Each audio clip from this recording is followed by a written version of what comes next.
Saudara, rumah milik lansia di Kabupaten Madiun, Jawa Timur roboh disapu angin kencang. Tidak ada korban jiwa pada peristiwa ini, namun akibat musibah ini pemilik rumah dan keluarganya terpaksa mengungsi ke rumah tetangga.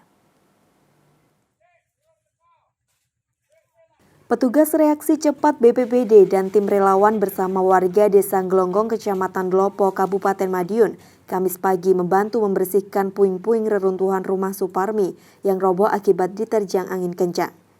Kencangnya angin merobohkan rumah Suparmi pada bagian dapur hingga rata dengan tanah.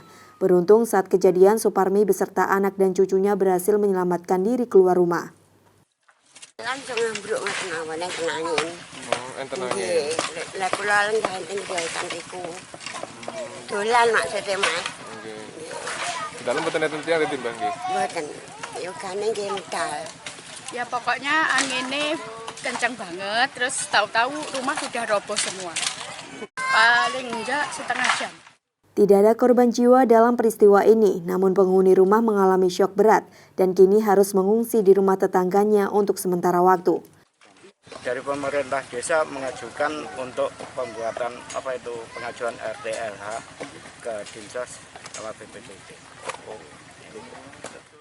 Pasca kejadian, pihak relawan dan warga sekitar bersepakat merobohkan rumah Suparmi lantaran kondisinya yang mengkhawatirkan jika tetap dihuni. Selanjutnya, pihak pemerintah desa akan mengajukan program RT/LH kepada pemerintah daerah. Tim Liputan Kompas TV Madiun, Jawa Timur.